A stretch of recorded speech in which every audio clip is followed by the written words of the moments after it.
हमारे साथ आप सामने ग्रुप के सीईओ संदीप बजोरिया हैं। संदीप जी नमस्कार, शुक्रिया साथ देने के लिए। फेस्टिवल सीजन शुरू हो चुका है, त्योहारों में खाने के तेल की डिमांड ज़्यादा होती है, लेकिन जिस तरह से अंतर्राष्ट्रीय बाजारों में प्राइसेस बढ़े हैं, क्या वो इम्पैक्ट हमने भारतीय बाजारों में आता हुआ देखा है?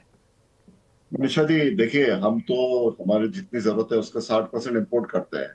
तो जो जी। इंटरनेशनल मार्केट में असर पड़ेगा उसका असर यहाँ डायरेक्ट आता है और उसमें कोई बात नहीं है। और इंटरनेशनल मार्केट में हमने देखा इन दिनों में मार्केट बिकॉज ऑफ ये मलेशिया इंडोनेशिया में B50 की तो अगले साल 2026 में कभी इम्प्लीमेंट करने की बात हुई है बायोडीजल का ब्लेंड। और अमेरिका का तो ऑलरेडी स्टेटेड है 5.76 बिलियन गैलेंस का 2001 जनवरी 2026 से। तो ये दोनों बायोडीजल की जो स्टोरियां जो मेजर प्रोड्यूसर नेशंस है वहां से जो निखर के आ रही है उन बात को लेके और इतना वहाँ मलेशिया इंडोनेशिया में प्रोडक्शन का इतना प्रेशर बन नहीं रहा है। ये बातों को लेके हमने देखा कि इन दिनों में मार्केट बढ़ गया है। अर्जेंटीना में भी वहाँ FOB में मार्केट बढ़ गया है। तो सोयाबीन ऑयल जो हमारा चल रहा था, आप देखिए करीबन 1100 से $1125, वो अभी $1170-75 के लेवल में आ गया है CNF इंडिया, जो हम्म। अगस्त अगस्त शिपमेंट का, सितंबर शिपमेंट का। और जो ओके। क्रूड पाम ऑयल हमारे यहाँ चल रहा था, आप समझ के चलिए करीबन 1100 से $1110, वो 1100 से $65, 60-65 के इसमें आ गया अगस्त सितंबर शिपमेंट का। तो आप समझ के चलिए करीबन $50 जो है वो सोयाबीन ऑयल में और क्रूड पाम ऑयल में ये पिछले 4 या 5 दिनों में बढ़ गया है मार्केट। और सनफ्लावर ऑयल जो हमारा चल रहा था $1220, वो 1250 हो गया है जो सितंबर शिपमेंट का। तो उसमें $30 बढ़ा है, वो ऑलरेडी महंगा तेल है। तो ये इस तरह से, और इतने मतलब $50 आप कहें और अभी रुपी डॉलर का रेट देखें आप करीबन 88 के आसपास का, हम्म। तो आप समझ के चलिए करीबन ₹4 ₹4.5 किलो इंडियन मार्केट में वो दाम बढ़ जाता है। और उससे कोई कुछ नहीं कर सकता, उतना मार्केट अभी बड़ा है। बट इसके बावजूद बड़ी बात यह है कि फिर भी कीमतें बहुत रीजनेबल है। एंड लो इम्पोर्ट ड्यूटी हमारी सिर्फ 16.5% है। और दूसरी बात यह है कि आयात की मात्रा जो है, जो इम्पोर्ट हमारा हुआ है, इम्पोर्ट हमारा जून में इम्पोर्ट हुआ था 14.5 लाख टन, जुलाई में हमारा इम्पोर्ट हुआ था पौने 15-15 लाख टन, और अगस्त सितंबर में भी हमारा इम्पोर्ट 15-15 लाख टन के आसपास होने वाला है।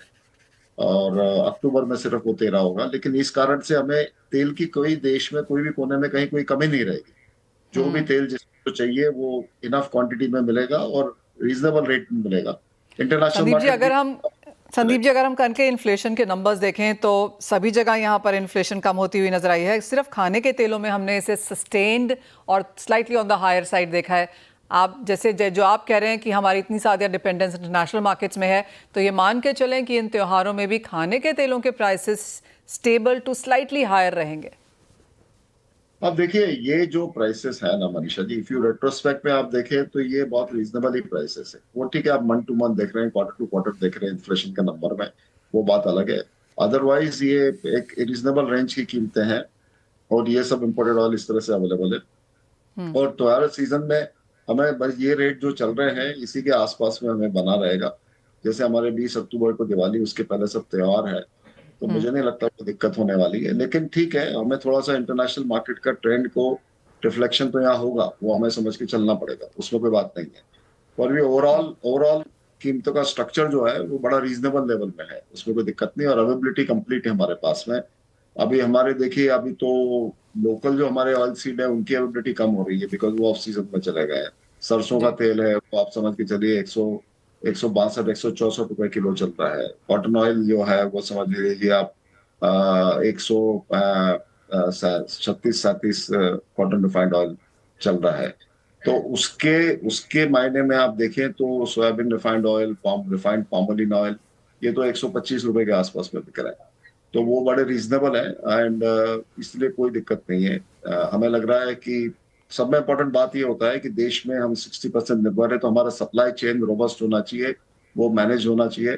तो वो सप्लाई चेन हमारा बहुत अच्छा रोबस्ट है। हमारे ट्रेडिंग पार्टनर जो सोयाबीन ऑयल में है वो मेनली अर्जेंटीना, ब्राजील है। कुछ हम हम्म। US से भी लाते हैं जब US के पास सरप्लस होता है। हम जैसे अभी इंडो US का डील का बात चल रहा है, तो हमने कहा भाई सोयाबीन ऑयल तो हम US से ले सकते हैं, हमें वो 2-3 लाख टन ही देते हैं साल का, हमें 10 लाख टन देते, हम लेने को तैयार है सोयाबीन ऑयल। सोयाबीन ऑयल तो हमें बहुत लगता है, हम साल का 40-45 लाख टन सोयाबीन ऑयल लेते हैं, हमें फिर अर्जेंटीना ब्राजील से जाके लेना पड़ता है। तो वो हमने तो वो गवर्नमेंट को कह रखा है कि सोयाबीन ऑयल के मामले में यूएस से लेने में हमें कोई दिक्कत नहीं है। वो अपने उन्हें कह सकते हैं एज अ बार्गेनिंग टूल। हाँ, सोया सीड और सोया मील में हमें प्रॉब्लम है बिकॉज वो जीएमओ का इशू है। और वो हमारे ऑलरेडी मील का यहाँ बहुत भराव हो रखा है बिकॉज ये कॉर्न से जो एथेनॉल बनता है उसमें जो बाय प्रोडक्ट आता है डीडीबीएस, वो ऐसे भी ऑयल मील की कीमतों को सप्रेस कर रहा है। तो उस कारण से लेके लोग ये जो कॉर्न का इम्पोर्ट है या सोया सीड का इम्पोर्ट है या सोया मील का इम्पोर्ट है, उसके बारे में गवर्नमेंट चिंतित है और हमारा जो एग्रीकल्चर सेक्टर है वो भी चिंतित है। अदरवाइज सोयाबीन ऑयल का सवाल है, we can import if US can give us 10 lakh ton हमें दे दे सोयाबीन ऑयल तो हम लेने को तैयार हैं। ऑल राइट संदीप जी, जाते जाते और ऑफ कोर्स इसके बारे में डिटेल में बाद में चर्चा करेंगे, लेकिन आप मेक इन इंडिया को काफ़ी यहाँ पर पुश कर रहे हैं।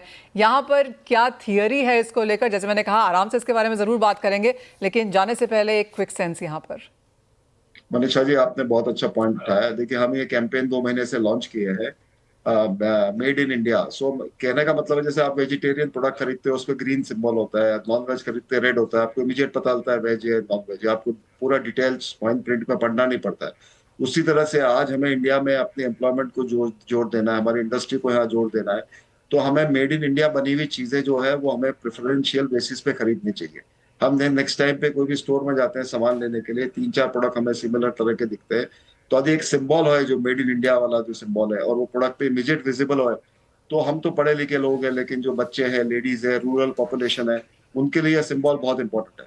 तो वो सिंबल देख के अपने देश को सपोर्ट करना, अपने देश की इकोनॉमी को सपोर्ट करना, अपने किसान को सपोर्ट करना, अपनी मैन्युफैक्चरिंग को सपोर्ट करना, अपने एम्प्लॉयमेंट को सपोर्ट करना, इसके लिए हम सबका फर्ज है आज के दिन। ये जिस तरह के वॉर्स चल रहे हैं और पूरे वर्ल्ड में ये सिचुएशन बन रही है कि हर आदमी अपनी टर्फ प्रोटेक्ट करने की कोशिश कर रहा है। आज चाइना के वाइस प्रीमियर का भी स्टेटमेंट आया है कि हम चाइनीज इकोनॉमी में डोमेस्टिक कंजम्पशन को बढ़ावा देने वाले हैं बिकॉज इंटरनेशनल मार्केट का भरोसा नहीं है।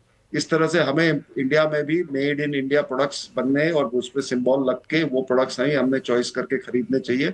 इससे इससे बड़ी देश की सेवा और कुछ नहीं हो सकती है और कर्तव्य हर आदमी का है।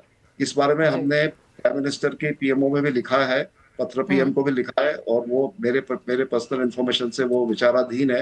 हम चाहते हैं कि जल्दी में जल्दी हो जाए तो हम इसमें नेशन बिल्डिंग में सब लोग साथ दे सके। और 145 करोड़ हम लोग हैं, हम लोग यदि ये डिसीजन लेते हैं कि हमें इंडिया के प्रोडक्ट्स को सपोर्ट करना है, तो हमारी इकोनॉमी में जीडीपी में आप देखिए 1.5 से 2% की बढ़ोतरी हो सकती है और हमें ये एक्सटर्नल प्रेशर जो है इससे बहुत रिलीफ मिल सकती है। तो एब्सोल्युटली बहुत स्ट्रांग कि हमारे इस कैंपेन को भी आप अच्छी तरह से आप बैक दे रहे हैं और सपोर्ट कर रहे हैं एंड इसीलिए आपका और आपके चैनल का भी बहुत बहुत धन्यवाद।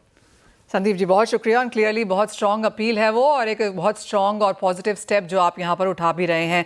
ऑफ कोर्स जैसे मैंने कहा इसके बारे में दोबारा से हम यहाँ पर बात करेंगे, बट एज ऑफ नाउ बहुत शुक्रिया संदीप जी साथ जुड़ने के लिए। फिलहाल इस कार्यक्रम में इतना ही समय है, ब्रेक के बाद लेकर आएंगे फ्यूचर्स एक्सप्रेस।